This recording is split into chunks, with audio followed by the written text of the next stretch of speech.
Hello, welcome. We are in Chapter 7, Part 2, and in this video we're going to be going through Lesson 7.5, and we're just going to be covering the first day of this lesson.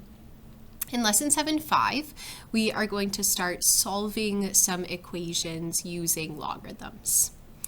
Today, we are going to focus on exponential equations. So all of our equations are going to be considered exponential equations. And an exponential equation is just an equation with a variable exponent.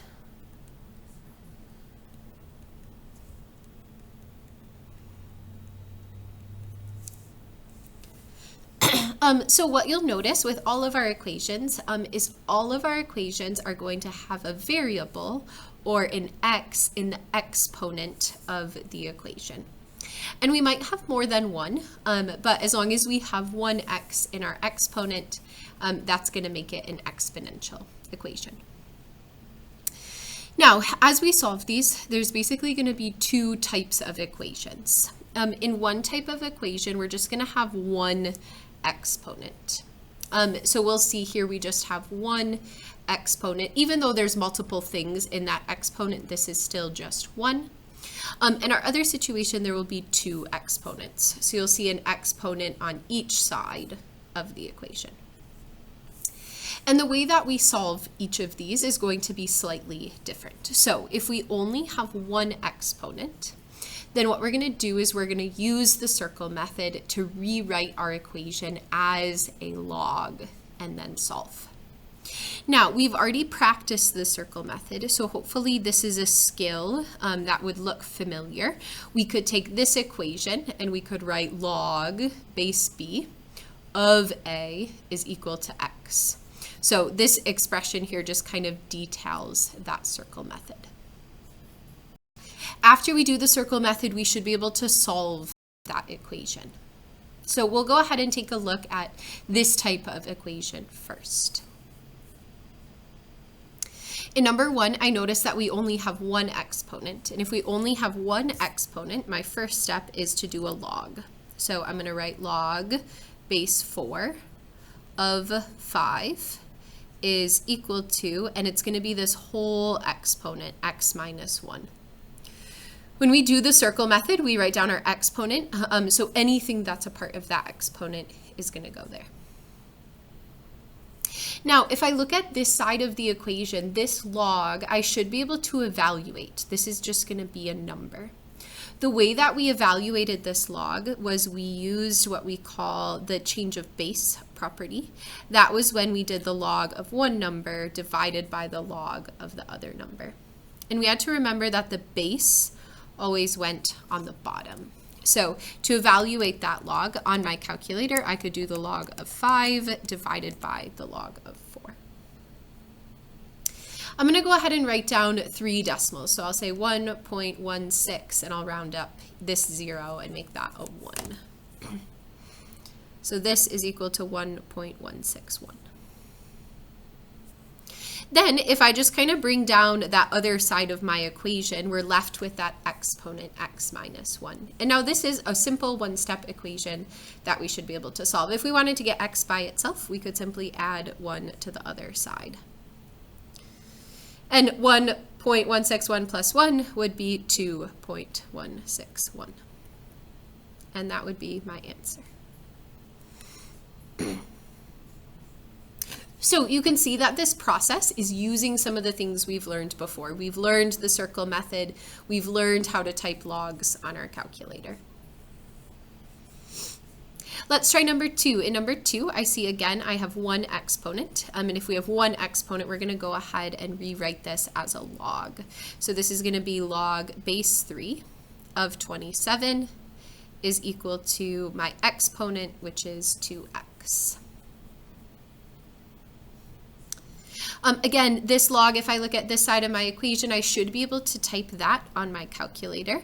And again, that's when we do the log of one number divided by the log of the other.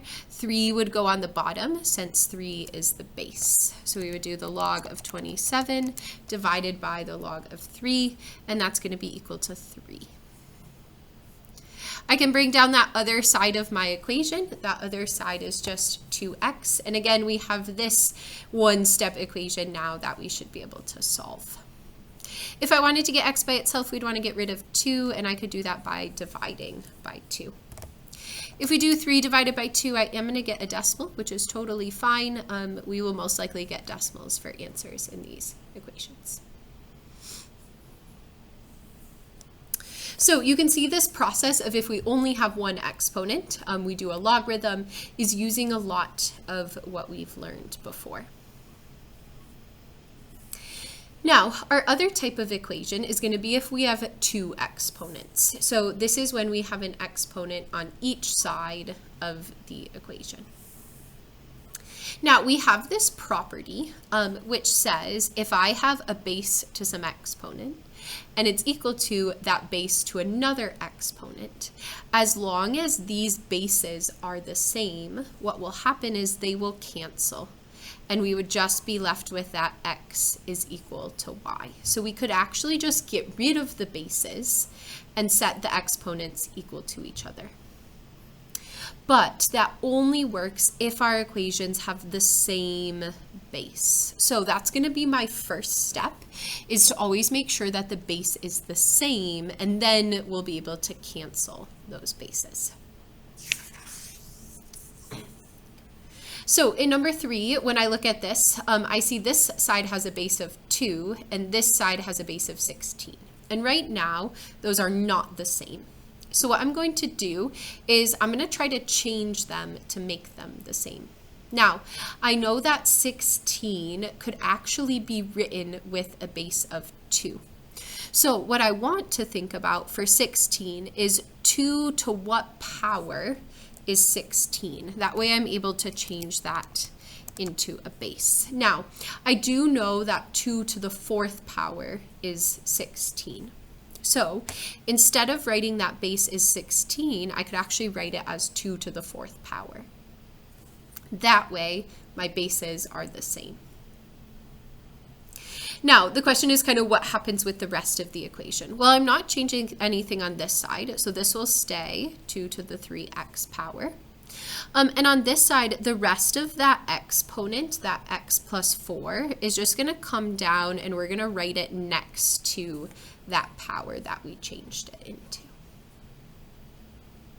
So what we did was we got the bases to be the same, and now that they're both a base of 2, those bases are actually going to cancel, and what we'll be left with is just our exponents.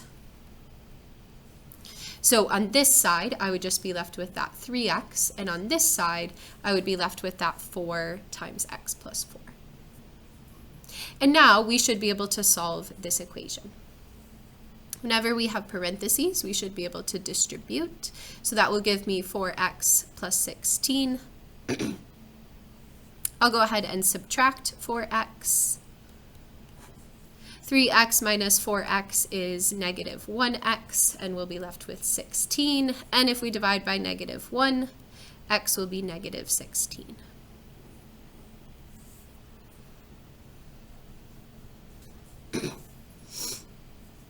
We'll do one more of these. Again, in number 4, I see I have 2 exponents. When we have 2 exponents, one on each side, we want to get the bases to be the same. That way they'll cancel.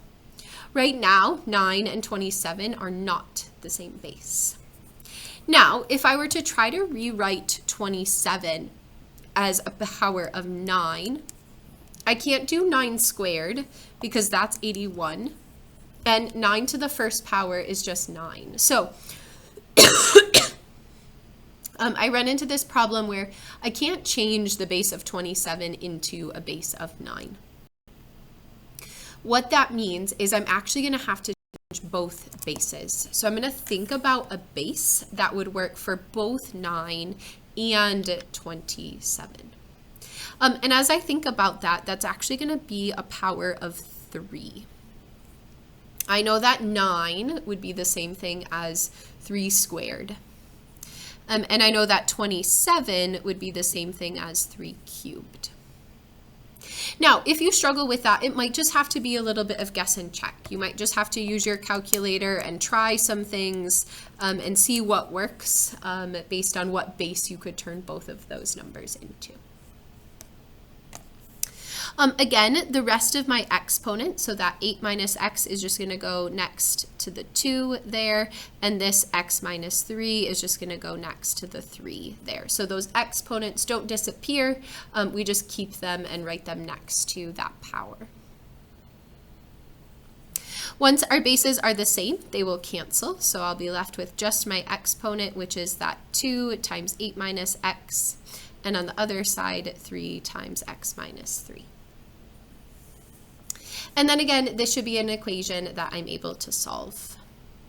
I'll go ahead and distribute what's outside of the parentheses on both sides. I see an x on both sides, so I'm going to go ahead and move. This is minus 2x. To undo subtracting 2x, I could add 2x. That will move 5x to the other side.